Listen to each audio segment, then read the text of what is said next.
everyone, B.R. Newman here with HELIOS. What you see before you is a 3-card tarot spread drawn to match your specific astrological zodiac sign in this very moment in time. What you're hearing in the background is a soothing set of brainwave entrainment frequencies created for the purpose of assisting you with any obstacles unique to this month, astrological or otherwise, woven into a relaxing, natural soundscape. Oh, and by the way, I create these audio files myself with some of the best technology available and can customize them to address whatever you might be working with, whether you want to take advantage of opportunities, overcome challenges, or accentuate any of your astrological placements. Pretty cool stuff. And these kinds of things and more are all available on my website, IamHelios.com, and there you'll also find tarot and astrology readings, but also extremely comprehensive yet simple and easy to follow astrology and tarot courses, so check those out. Now let's take a look at what we're working with here this month. You can see in the image on your screen you have 3 cards. The one in the middle is a central theme. It's meant to summarize your general situation, and then on either side of it are 2 cards, or 2 doorways you could look at them as.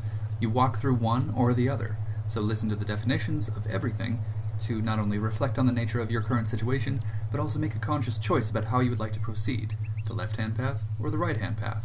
But first and foremost, your central theme. The 8 of Discs. Like all 8s in tarot, this is associated with Sphere 8, Hod, on the Tree of Life, which is action taken from acceptance or surrender, and in this case, as manifest through discs or earth, this is proper investment. This is management, wise calculation, careful consideration of your resources.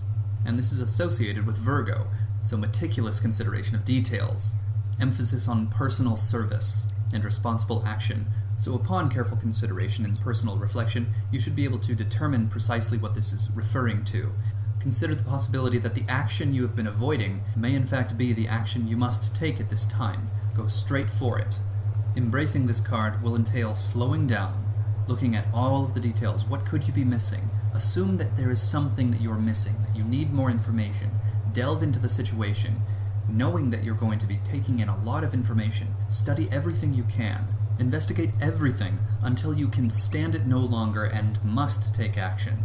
So it's implied here that there is a need for confidence in your action, and you cannot have confidence unless you are absolutely certain about the integrity and quality of what you're doing. So proceed cautiously, dot all of your I's, cross all of your T's. Proceed patiently, slowly, but proceed nonetheless. Even if it takes you more time than you're comfortable with, appropriate action is worth the wait. From this position, you can choose to take the left-hand path or the right-hand path. So we'll start with the left. The Queen of Discs. Like all queens, like all court cards, the Queen of Discs is associated with one of the Myers-Briggs personality profiles, of which there is 16. 16 profiles, 16 court cards. So convenient. And in this case, the Queen of Discs is associated with the ISFJ, the introverted sensing feeling judger. This is a very loyal person, someone with a high sense of duty, someone who works behind the scenes, who's ready to sacrifice themselves to do whatever is necessary. Very responsible, very accountable, and they prefer doing. They prefer being part of the solution in any way they can. Whether or not there's an actual problem, they're very progressive. They move constantly upwards and outwards, expanding themselves, expanding everyone with whom they come into contact.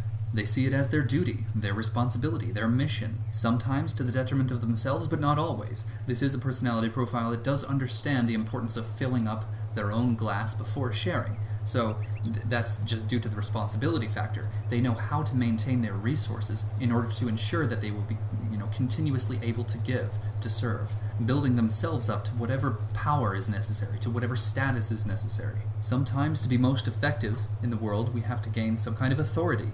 We have to have gone through a certain kind of experience in order for others to trust us as professionals. This profile gets that, understands that truth. So the presence of this card, if not as simple as this is you, this is your natural wiring, implies that this profile is being beckoned forward, is being called for. Perhaps this profile outlines an ideal strategy, or points to an ideal perspective you could have in order to make the best of the situation. Maybe a little more responsibility is called for, maybe a little more loyalty, maybe sacrifices must be made, maybe it's time for you to hold yourself accountable. Deep and honest personal reflection will provide all of the details you need. Or you can choose to approach the situation outlined by your central theme according to the right-hand path.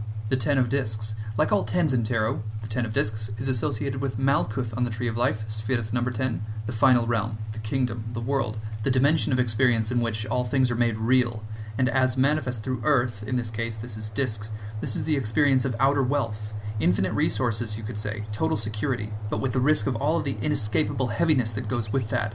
So this card embodies the paradigm in which we sacrifice freedom for the sake of security. There's a real danger of that when wealth reaches a certain level. The great author, Professor J.R.R. Tolkien, called this dragon sickness.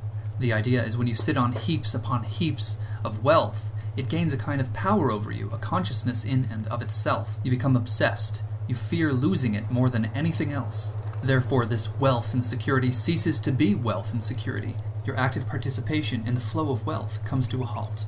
The more you have, the more you fear losing. The more you fear losing, the more you're living in fear. The more you're living in fear, the less you are yourself, and the more this fear has gained control and possessed you.